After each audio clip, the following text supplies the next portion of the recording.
And we're going to talk about the compound interest formula, which is genuinely interesting. Okay, I tried to write out what compound interest is if you don't know. Okay, if you take some money and you put it in the bank, then the bank pays you interest, you know, if it's in a savings account or a CD or something like that. And so the interest, if you allow it to accumulate, if you don't take any money out, then every time the interest is calculated and added to your savings account, then you've got more in the savings account. So the next time that interest is calculated and put into your account, well, the next time the interest is calculated, you have more money in your account, and so you get more interest, and it keeps going like that with the amount of money you have in the bank building up, up, up, up, up if you don't take it out. So that's what compound interest is. You let the interest be calculated on your money and be put into your account, so now you've got more money in the bank, and the next time that interest is calculated, because you've got more money in the bank, you end up getting more interest, and that gets put into your account, your savings account, and so your money keeps building. I know I said it twice, but I just want to try to be understandable. Okay, so this is the most important formula, arguably the most important formula in business, because just about every financial formula comes from this and has this as part of it, or has the variables moved around, something like that. And you'll see this if you go into business. You'll say, wow, that looks just like, or wow, you know, like the mortgage formula, or you'll see. Even the credit card formula. We hate credit card payments, but that formula is based on this formula. So here's what it means. A is the, yes? Okay, A is the money that you get after you put your money in the bank and you leave it for a certain number of years. A is the money you get back. P is the original amount of money that you put in the savings account. And it doesn't have to be savings account. We could be talking about how much you owe to somebody else. But right now, I mean, the easiest thing to think about is a savings account. All right, so P is the original amount you take to the bank and say, hey, I want to put this in a savings account. 1 is what? Right here. R is the interest rate, written as a decimal. I'm going to jump to T. T is the number of years your money is in the bank. N is the most interesting number, because N is the number of times in a year that interest is calculated on your money, on the money you have in the bank, and that interest is put back in your account and makes your account grow.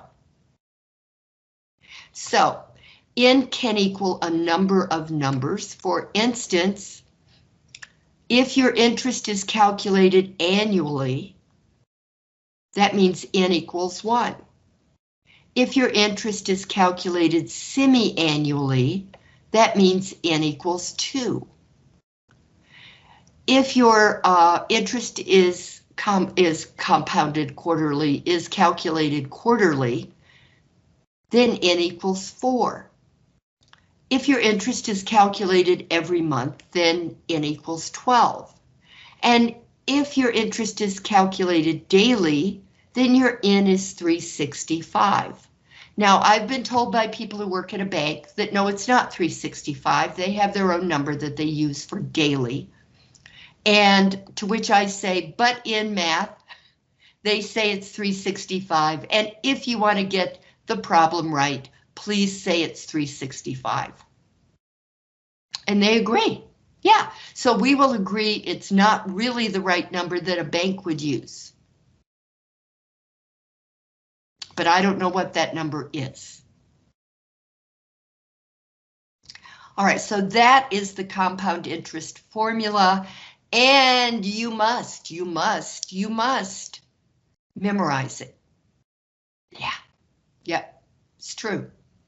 Okay. We're going to use it a bunch, and you're going to see this is not as hard as it looks at all. So here's one of your first homework problems.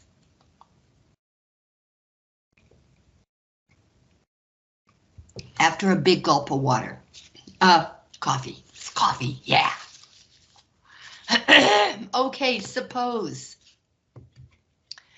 that $57,000 is invested at 3.5% interest, compounded quarterly. Find the function for the amount. Notice I left the answers in here, and then I'm going to go about showing how they were calculated. Find the function for the amount to which the investment, find the function for the amount to which, to which the investment grows after T years. And then find the amount of money in the account at T equals 0. T equals 0 is a code for in the beginning. The very instant you hand over your $57,000 to the nice person at the bank and say, I want to put this in a savings account, that is T equals 0. That is the instant that the stopwatch starts. Okay. So the function for the amount to which the investment grows after T years is this. Oh, that's very nice. How did they get it? Here's how they got it. I filled in the information. 3.5% interest. 3.5% interest is 3.5% interest. And to change from a percent to a decimal, you move the decimal point 2 places to the left. So this will be 0.035. So that's why I put that for R. R is 0.035 or just 0.035.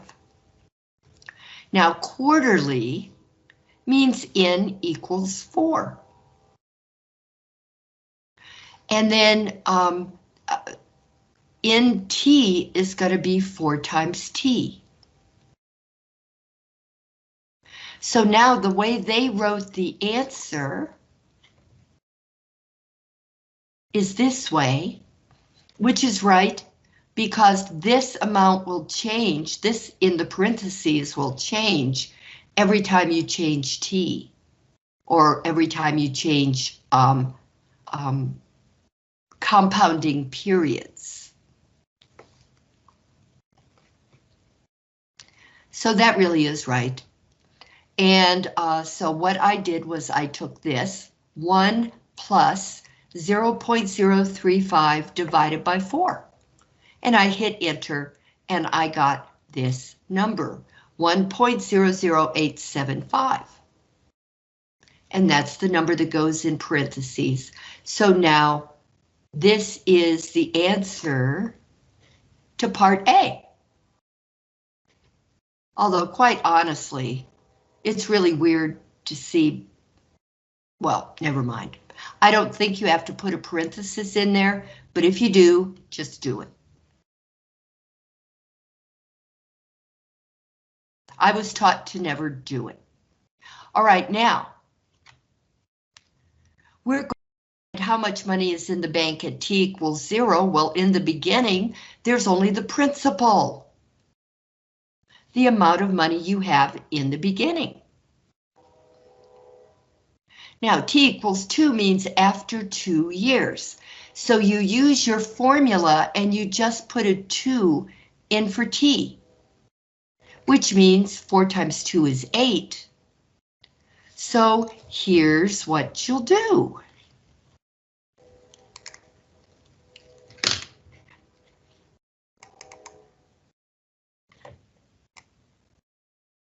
Okay, I am going to get rid of this for a minute so I can see what to type and then bring it back. All right, here we go. 57,000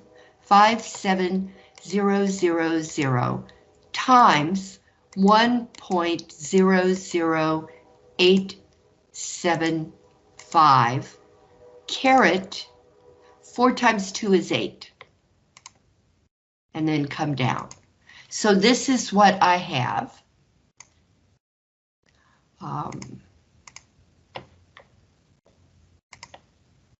This 57,000 times 1.00875 to the 8th power. I didn't use parentheses because this is a positive number, but you could and it wouldn't be bad. In fact, they did it, the people who wrote the book. All right, I hit enter, and that's the number I get. Now, you don't want to put this number in without checking on the instructions, because the instructions say round to the nearest dollar, round to the nearest dollar. So the nearest dollar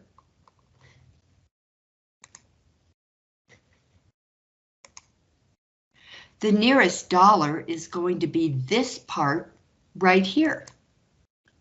So what I have to do is look immediately to the right. There's a 3.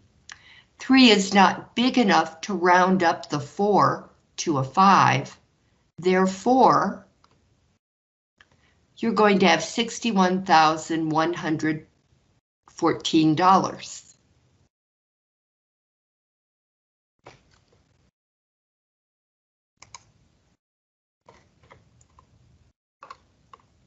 And that's what it says. Yeah, I double checked these just to make sure I was right. Now,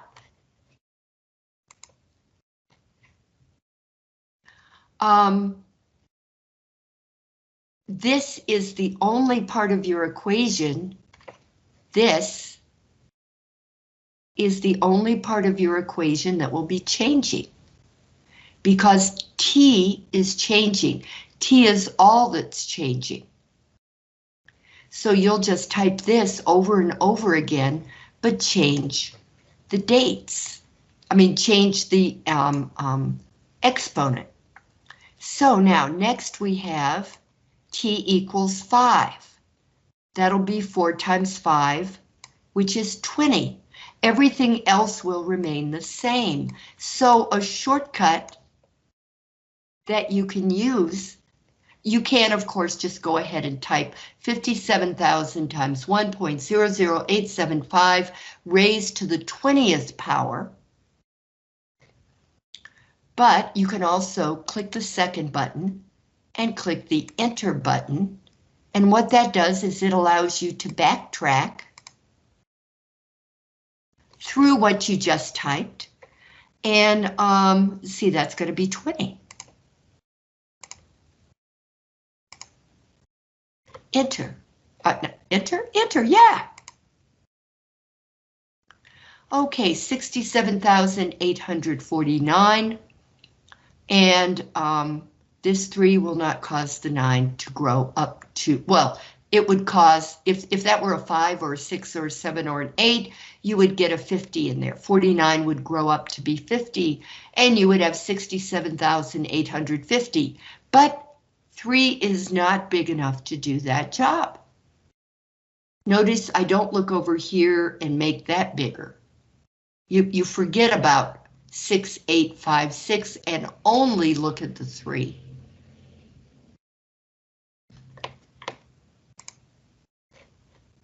Okay, so let's see if that was right. Yes. And then 80,000. Now this will show you what exponential growth is. Now from 0 to 2, there's not that much of a change. You haven't made that much money. But by the time you get to 5 years, I mean, that's kind of nice, but look what you get by the time you get to 10 years. Exponential functions show very fast growth as x gets bigger and bigger. Or t here. T and x do the same job. All right, let's move on. This is a very famous problem. It is in so many math books. Melissa, little Melissa.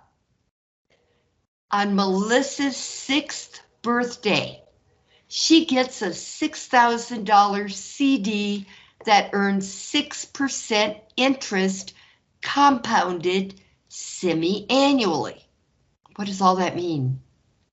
Her principal, the P, is 6,000. Her interest rate is 6%. To change that to a decimal, you move the decimal point from the end of the 6 2 places to the right, which makes it 0.06. Semi-annually means n equals 2. And now T, what is T going to be? We have to read the last sentence. If the CD matures on her 10th birthday, how much money will be available? Well, you don't want to say T equals 10. She was already 6 years old. Instead, you're going to say 10 minus 6 is 4. So now, P is 6,000, R is 0.06, N is 2, and T is 4. So these are the numbers you would put in your account or in your formula. And so this is from my calculator. This is what it looks like on the calculator. 6,000 parentheses 1 plus 0.06 divided by 2 parentheses closed raised to the 8th power because 2 times 4 is 8. And this is the number you get. Don't put that number in my math lab until you read simplify your answer, round to the nearest cent. Well, where is the nearest cent? Right here. So the answer is $7,600 and 62 cents. And since that 0 will not cause the 2 to round up to a 3, we're not going to have 63 pennies, we're going to have 62 pennies.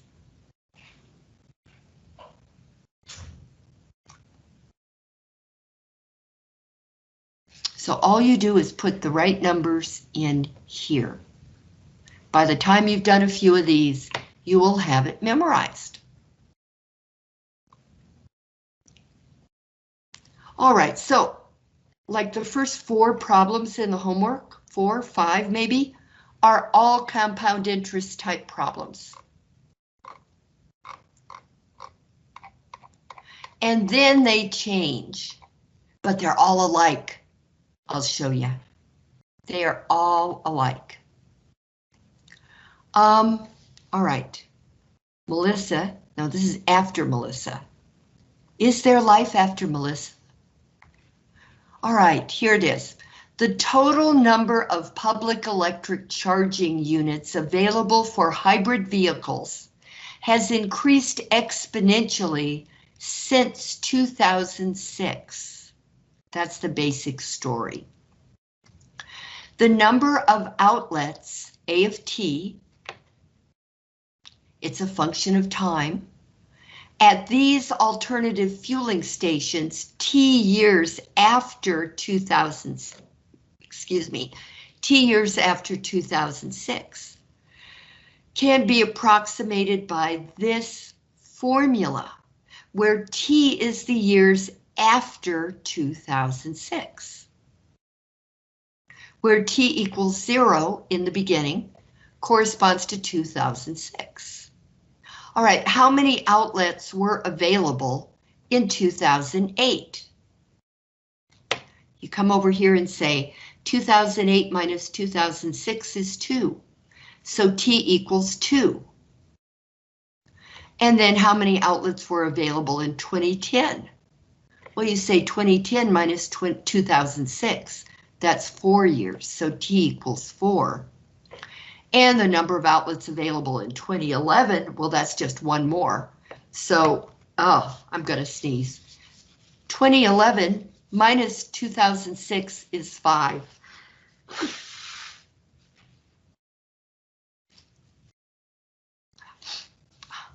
Okay, so this is what we get with these numbers for T. And that's what in the beginning means. It doesn't mean in the beginning of time. It means your research on this issue started in 2006. You made a decision to only look at the data from 2006 forward, probably because there just weren't enough alternative fueling stations, charging units, to look at before 2006. Okay, so here's what my calculator showed. All right, that's 296 to a power of t, 223 times 296 to the t power, where t is years after 2006. All right, so 223 times 2.96 squared, or to the second power, is this.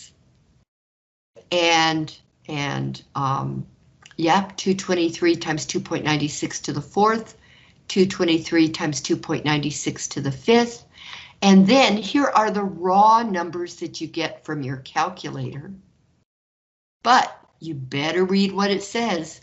Round to the nearest integer. The integer part of this, the whole number part of this, is on the left side of the decimal. So you need to look immediately to the right. 8 will definitely cause the 3 to go up to a 4. Now the integer part, in fact, why don't I even mark this? Integer. I-N-T-E-G-E-R.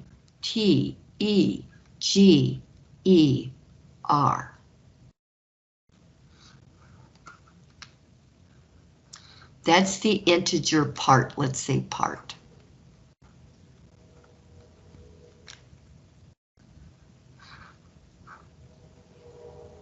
However, you still have to round.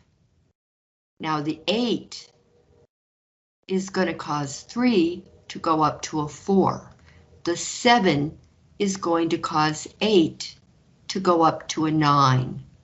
But this little 4 guy, nope, doesn't cause it to go up. So our answers will be 1954, 17,119, and 50,671. All right, now there are also word problems involved with logarithms. And here are 2 of them. The average walking speed, R, of a person living in a city of population P in the thousands is modeled by the function R of P, R is a function of P, walking speed as a function of population, is 0.37 times the the natural logarithm of p plus 0.05, where r is in feet per second. Okay, so the walking speed is going to be in feet. Feet per second.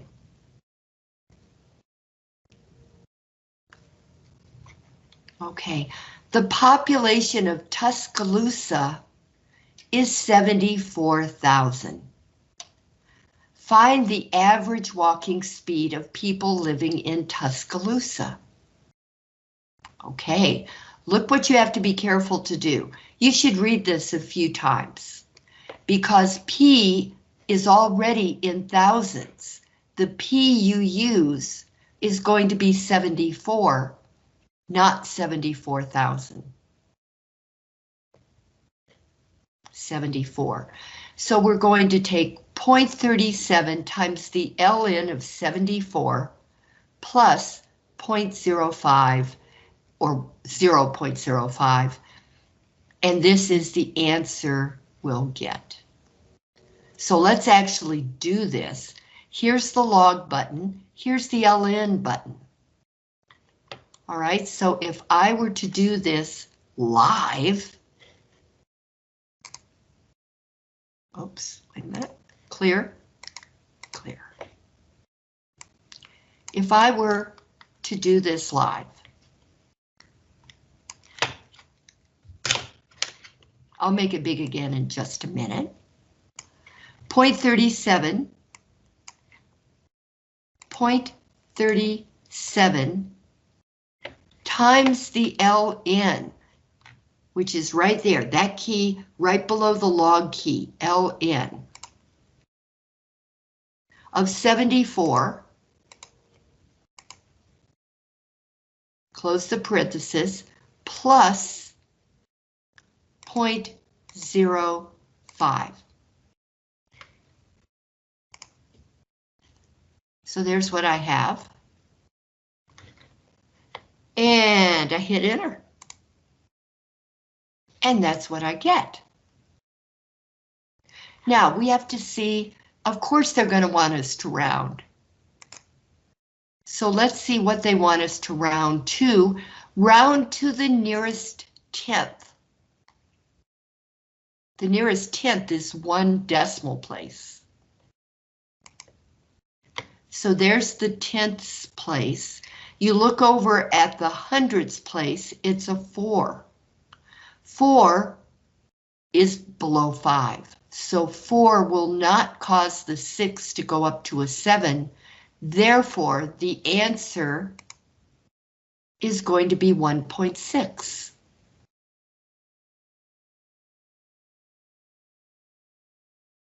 Always be sure to read the blue words. Okay? They can mean the difference between success and failure.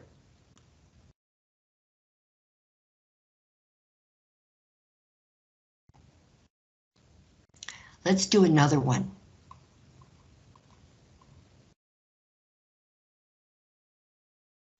This is one of the main uses of logarithms, is to measure the strength of an earthquake. They're also used to measure the strength of hurricanes and tornadoes and loud sounds, the decibels.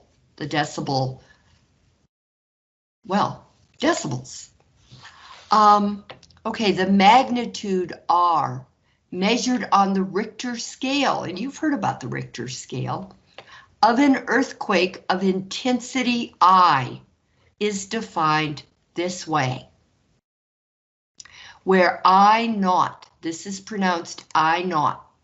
Whenever you have a little 0 down at the right-hand side, that's, well, this will tell you what it is, but what you say is I naught, where I naught is a minimum intensity used for comparison.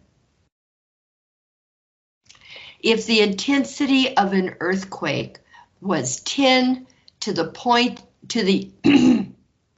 8.99 power times I0. That means it's 10 to the 8.99 times greater than this minimum scale. Okay. What was the magnitude R of the Richter scale? So here's the formula, log I over I naught. Well, we're being told that the intensity of an earthquake is 10 raised to the 8.99 power times I naught. Well, that I naught and that I naught are going to cancel. Let me do that in red. I mean, an I naught up here is going to cancel an I naught down there. So you're going to be left with the log of 10 to the 8.99 power.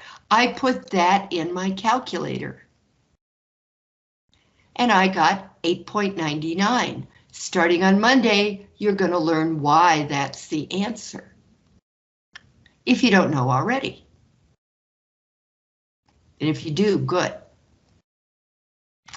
But let's actually do this right now. Okay, so 10, log 10 raised, caret, to the 8.99 power. Now I have to hit the right arrow key to come down, and then I close my parenthesis.